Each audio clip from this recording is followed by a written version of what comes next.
Hello, hello, hello. Welcome to this week's episode of the BFF podcast. We are so excited to have another show brought to you by RMK Productions. I am your co-host, Crystal. I'm Kyeesha. And today, BFF, what are we going to be talking about this week? Girl, you know, we had to do part 2 with Xavier because last week, you know, we got all soft and mushy. This week, we were talking about lettuce and tuna. Oh, I haven't eaten tuna this week. No tuna for me. But we are still continuing our topic of why is it so difficult to date after 40. So welcome back, Xavier, Mr. X. Thank you for having me back. Part 2. All right. So what's on your mind, Xavier? I think we need to talk about how men and women interpret love differently. Okay. You mean like love language wise, or just like? Just in general. General. I think that's a complicated issue.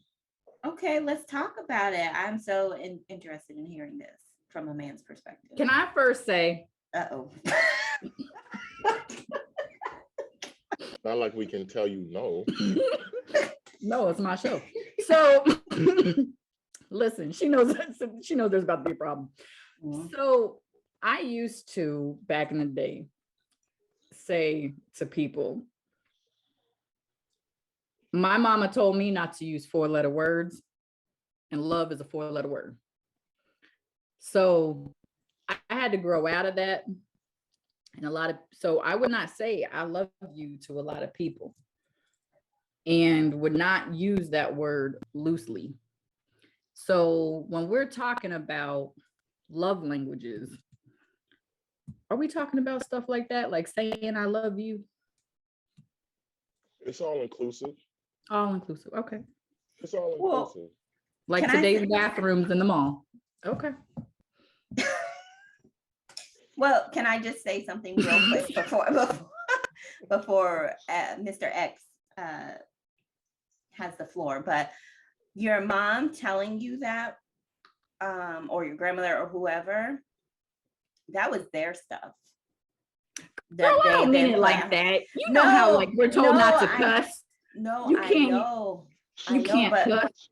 But listen, the things that we were told in childhood, even though our parents probably were telling us to try to protect us from certain things that they had experienced, like I have learned that my mother telling me, oh, you have to marry a man who loves you more than you love him. That has jacked me up. That's false. That's completely false. That has jacked me up. So, Mr. X, the floor is yours. Let's talk about love and what it means.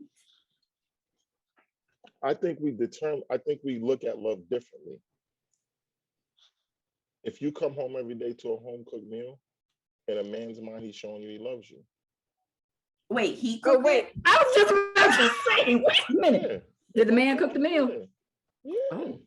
Oh, I thought you were saying if the man comes home to a home-cooked meal. I'm talking about the way we show love, the way we tell you we love you.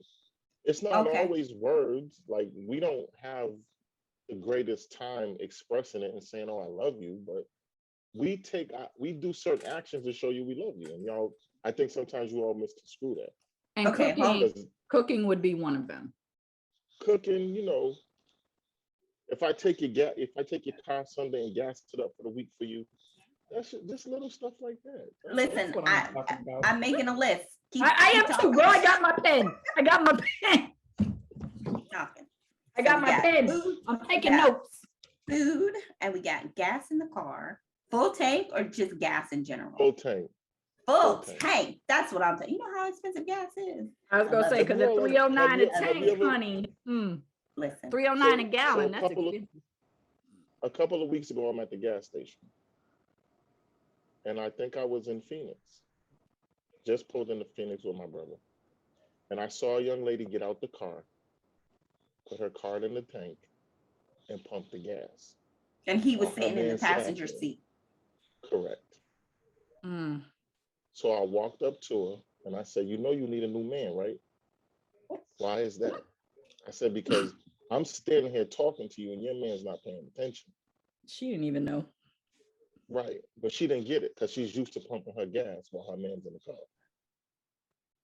If that was my daughter, I'd have pulled him out of the car and told her to go on her way while me and him had a talk. See, So but I you think bring up an interesting point, though. That's an interesting key thing that you just said there. How does a female know for a man to even do that kind of stuff? She should have had her dad telling her these things, or her older brother, more than likely, is what I would be my answer. Well, then my dad wasn't shit. Because he wasn't shit. Because let me tell you, okay, and I have an older brother, but wasn't raised with him. And when a man actually came into my life to do those things, I was looking at him sideways. I was like, what? Like, what? I've never had that. And I was not shown that as a child being raised even with my grandparents. Now, don't get me wrong. I can remember my grandfather would take the car and go gas it up and stuff like that. But the funny thing is, when I look back, I don't even equate that as to my grandfather actually doing that as his role as a man and a husband, only because my grandmother was spoiled, even as a child. She was the baby, and so everything was done for her. So I didn't even take that as a gesture of him being a good husband. It was just my grandmother is just being taken care of. She is just a well-kept woman, always has been. And my dad didn't do it. I mean, yes, he washed and gassed his car, because that was like a status symbol of himself, a reflection of who he was as a man. But he didn't do those type of things. So I was not used to that when someone actually came into my life and said, this is what I'm going to do, step the fuck back. And I was like, whoa. So I had to, as a woman, almost humble myself and bring myself back and let him do those things and be like, okay, like, this is how this is supposed to work. But I never saw that language. I didn't know anything about that. In this day and age, at this age, that is not uncommon for a woman to say. And that's crazy. Because I've had dealings that, okay, so I'll give you a for instance. If I say to Crystal, hey, I know you got a long week this week. Give me the car keys. Let me go put the gas in the car so you don't have to worry about that this week. When you get down to a quarter tank, let me know. I'll go take care of it again.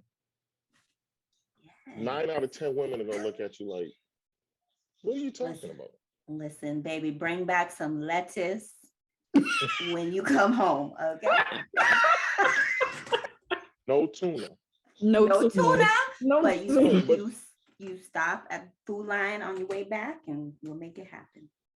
But the point is that men have different ways that they express that they love you. And there's such a disconnect between men and women that we don't look at that. We don't look at that in totality. We don't look at the whole picture. We are so concerned with what we think love is, we don't see all the other stuff. Well, what about coming home every day? Because I've heard this from a man. How could you confuse me not loving you when I come home to you every day? That's a boy statement. That's not a man statement. Thank you. I apologize. That's little boy shit. That shouldn't be a conversation. If there's a point that I'm not going to come home to you, then I should be packing my shit and leaving. Like, that's how I'm not coming home. That's how you gonna know I'm not there no more. I'm gonna go come get my stuff.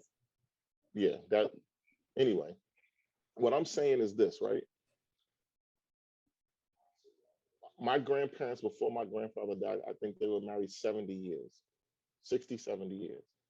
And I knew my grandfather loved my grandmother by his actions because he wasn't able to verbalize it, but his actions was his talk.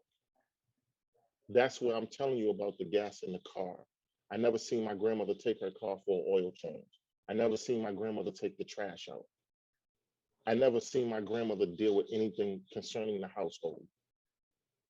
So when I hear women say, I'm independent, you're independent to a fault at some points.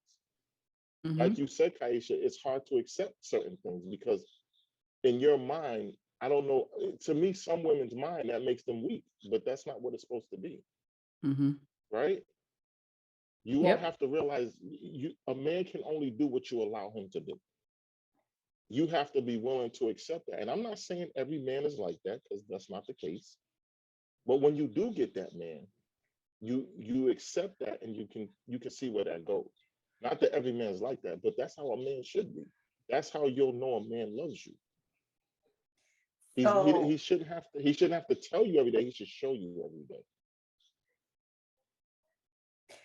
So can I just comment on that independent woman statement? Because I feel like in this present day, especially, a lot of women, just like, okay, we talked about men pushing down their emotions and things like that because of how they are raised and how society labels them. I'm speaking for Black women when I say that a lot of Black women have been raised to be independent, don't rely on no man, don't, make sure you have your own. And a lot of this was coming from places of hurt from our parents and, grandparents and things like that. So they put it on us.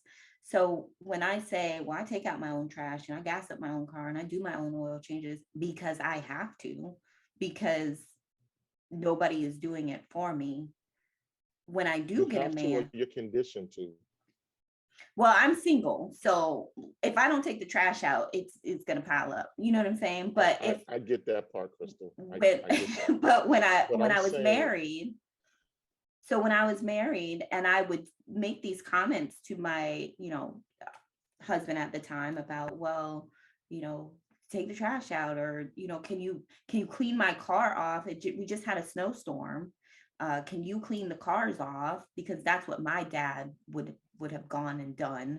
And he's like, he's still in the bed. So now I'm taking the dogs out for the walk and I'm cleaning off both of our cars because we both have to go to work, and he's still in the bed. So you're divorced from him, right? I just told you I'm single.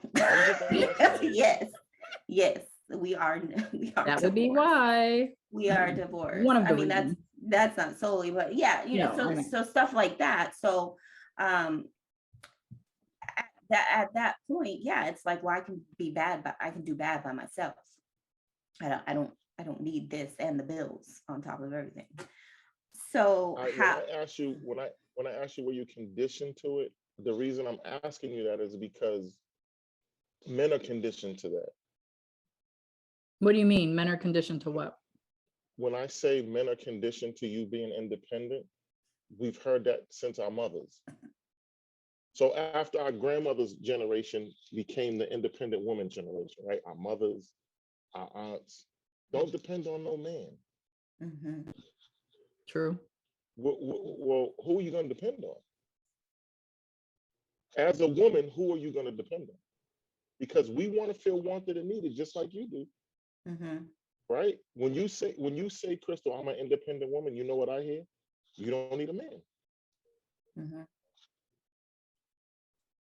But that's not what you're meaning, though, right, Crystal? But that's what I hear.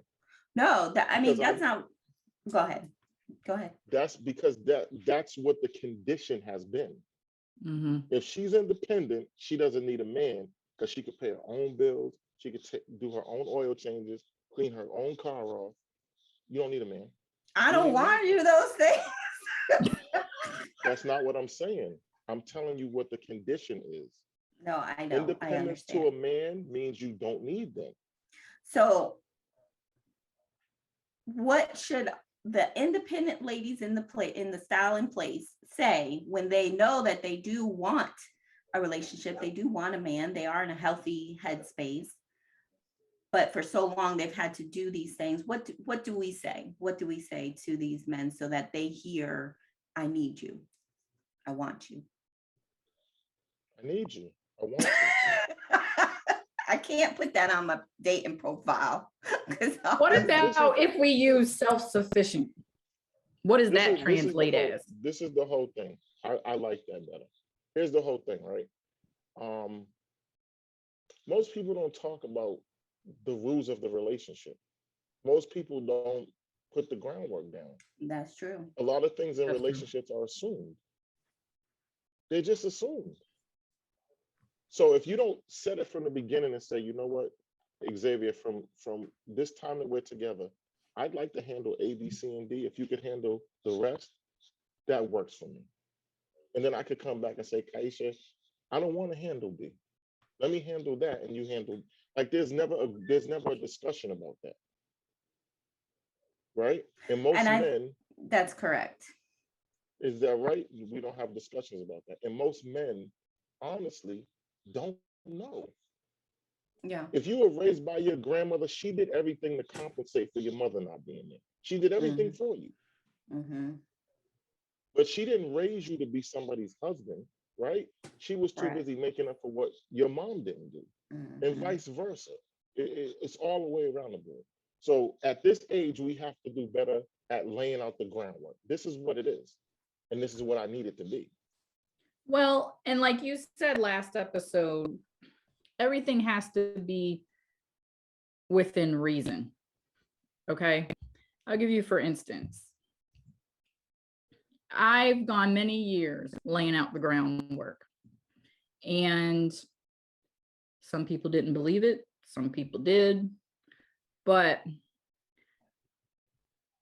the thing that I realized after a while is, one, I was lying to myself of what some of my rules actually were.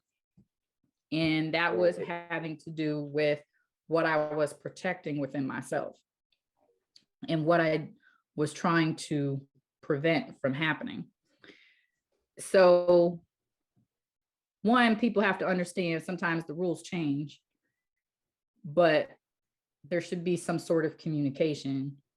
But even at this age, I'll be honest with you, I have no problem laying out the ground rules. I'm not really into small talk. I tell everybody that. That's why I have a hard time dating on the apps and stuff like that, and over appetizers, and you want to go get a drink and you want to have all this chit chat. How's the weather? How's your day? How's your week? I don't care. I honestly just want to fuck. That's all I want to do. So I can make that decision through a conversation. Normally 9 times out of 10, I can make that decision. The reason I'm not really looking for a relationship is because I'm not there.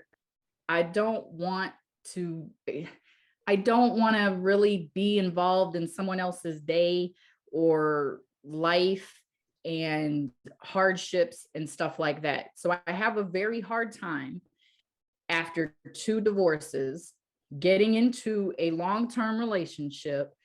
If someone wants to propose, it may end up in marriage.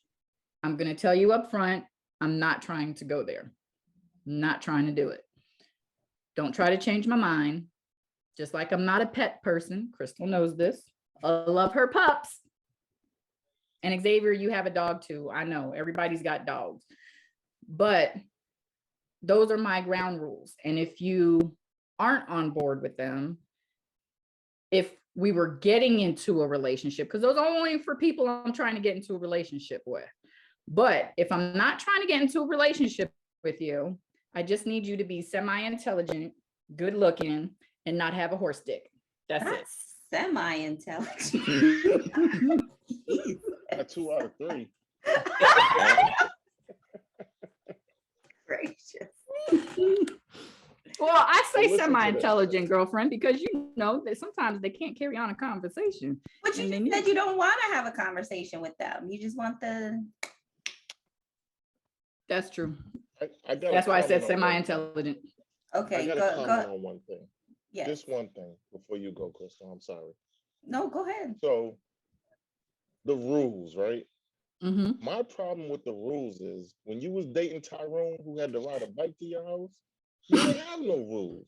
Then you get with a guy like me who got half a brain, and now you got these rules. Like, why Tyrone didn't get the rules? Because he was on a bike? No. So can I answer that? Me with that? Go ahead, answer that one. Go on. Okay. Because so for many years, I was the opposite. I didn't have rules. I didn't have boundaries. I was sort of like, if you love me, I love you too. Like, just right. So so I didn't have boundaries. So Tyrone riding his bike over to my house and then asking for the keys to my BMW, I'm like, sure, honey, and then bringing it back on an empty tank was like, okay, well, he's coming home. Until I reached, so I didn't love myself, and I am very aware that I didn't. I am okay with saying that I didn't, because I realized that the biggest lie I ever told somebody else was I loved them, because I couldn't have loved them because I didn't love myself. So I literally was just taking whatever was given to me, and usually it was some shit. I mean, roaches, rats, whatever, because it was shit. So until I started working on myself and figuring out that the common denominator was me, but it was the trauma that had been put inside of me from early on, that's when I was like, well, a lot of the reason was because you didn't have no damn boundaries. You didn't have any rules. So now, yeah, there's going to be some rules at 41 fucking years old, you know? Why are you riding a bike? Are you doing it because you're conscious of them? No, like seriously, like I live in a state where biking is a big thing. Lots of people have bikes. I have a bike. It sits out in my patio beautifully. But a lot of people ride bikes here. There's bike lanes and everything. But is that your sole form of communication? Because I can't get on the back, and we're not taking my car everywhere. So now I have questions leading up to. So that's where the rules come in. Well, yeah. But see, this is the disconnect for me. Okay. Right? Yes. Rules should be situational, if that makes sense. Okay. I'm not going to have the same rules for Crystal that I have for Kyeesha, or the same rules for Kyeesha that I have for Crystal, because you're two different people. Mm-hmm. Right? Okay. Now, if Kyeesha got a bank robbing conviction, I'm probably not going to leave my wallet out around her because she likes to steal. So I got different rules for her. You feel me? Like we have to adjust our rules to the situation. Everybody can't have the same set of rules. That's where people get things messed up. Now, are we talking rules or standards? Is there a difference? Your rules should reflect your standards. Okay. All right. Just checking. Which I'm finding out that women have unrealistic rules, expectations, and standards. So can you give us some examples? What's unrealistic? A woman. So if a woman says, you know, I'm looking for 70-30, the man to do 70 and I should do 30. That's what I want in my relationship. You're my dependent at that point. I should be able to claim you on taxes at that point. Because it happens in reverse. When a woman doesn't have standards, it can happen in reverse. But this is a whole nother episode. Then we run into the question of, why couldn't you hold him down when he was having a hard time? He was going to come back up. So I was going to say that. But I was going to say something like that, because there's never, I hate when people say it's always should be 50-50. No, I don't believe that. There's going to be times it's going to be 70-30 her, 70-30 him. Like you're gonna, or it might be 60-40. You know, I'm bad with math, so I can't throw too many numbers out there. But it's never gonna be equal, whether it's because of a situation of the whole relationship, or it's the situation of the individual person at the moment. If one person loses their job, then, you know, there's more weight put on the other person. And this is where I also say, listen, if you lost your job, boo-boo, I can still stay with you, but can you please cook a meal so I don't have to come home and cook too? Or can you keep the house clean? That's where I'm like, there should be, there's got to be balance. There's got to be a balance of understanding. It's where we mess up is when one person loses the job, and I'm not going to say the male loses the job. It could be the female. It doesn't matter. But the person that's staying at home all day, sleeps all day, doesn't cook, doesn't clean, and you're left with this other person going to work, cleaning, cooking, running errands, doing everything. There's a total shift. Relationship over. Relationship over. That is, relationship's over. And I can do that by myself. I think people, and then when you bring up this just isn't working, they want to look at you like, why not? Like, what's the problem? Or you're gonna kick me while I'm down, really? Exactly. And that's where I'm like, yeah, we're done. We're done. Here's the thing. So I had a friend. Well, he's still my friend. His wife is a lawyer. She makes a very good salary. And I said to him, at this point in her career, you should stay home with the kids. The amount of money that you all spend in childcare is his salary. Is your salary. Yeah, makes sense. Stay home, take care of home, let her do her. I would never do that. I was gonna say, I bet you he couldn't do it. You're not a team player. Yeah. So he got left. The guy she got now is a team player. He's a hell of a team player, and they're doing amazing. Me, listen, cook, shopping, dry cleaning, the whole nine. Because it shouldn't matter who's up, because it should be we're up. Exactly. And that's where you said something. If we're down, gotta be a team. We're down. Yep. Right. You gotta be team.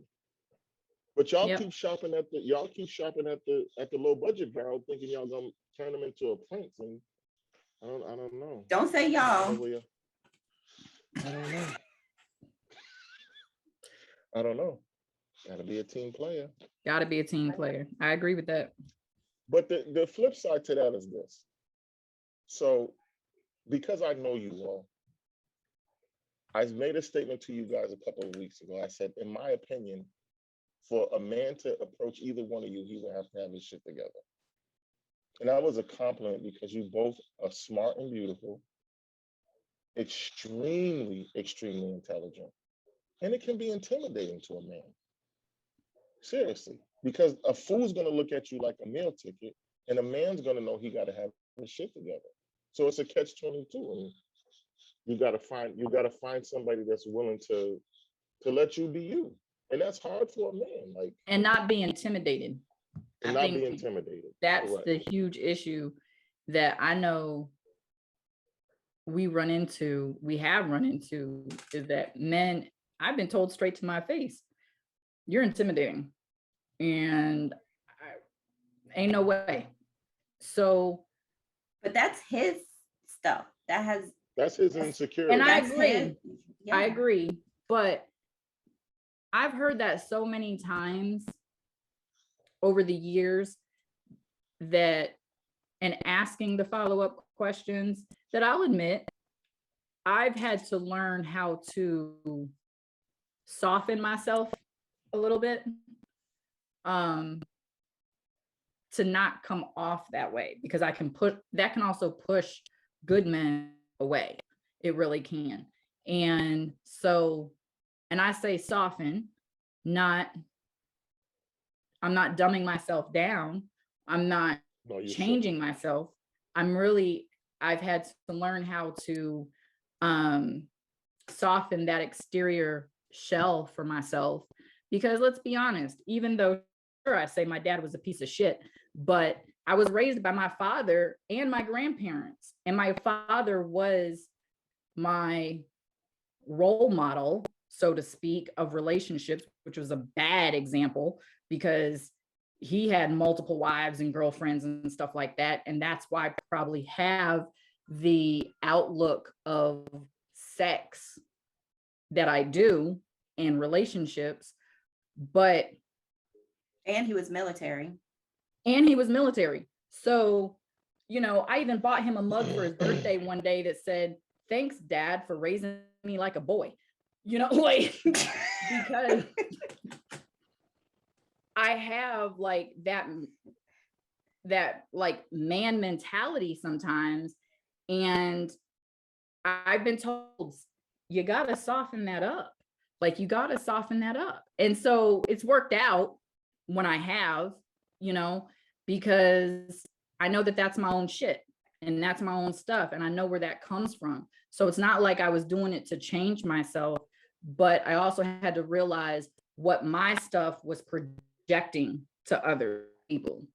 And I didn't want that. Let me just add this real quick about you that I've noticed, because I've seen you in relationships with men and with women. You are very different with a man who is alpha than you are when you're with a woman. That's true. You're a very different individual. I remember seeing you with a man and being like, who the fuck is that? Like, your whole demeanor changes. Everything. I was like, who is that? What'd you do with my friend? So let me ask you a question. So with that being said, I think the common mistake is most men want to lead, right? Most men want to be in charge. They want to be alpha. They want to be that guy, right?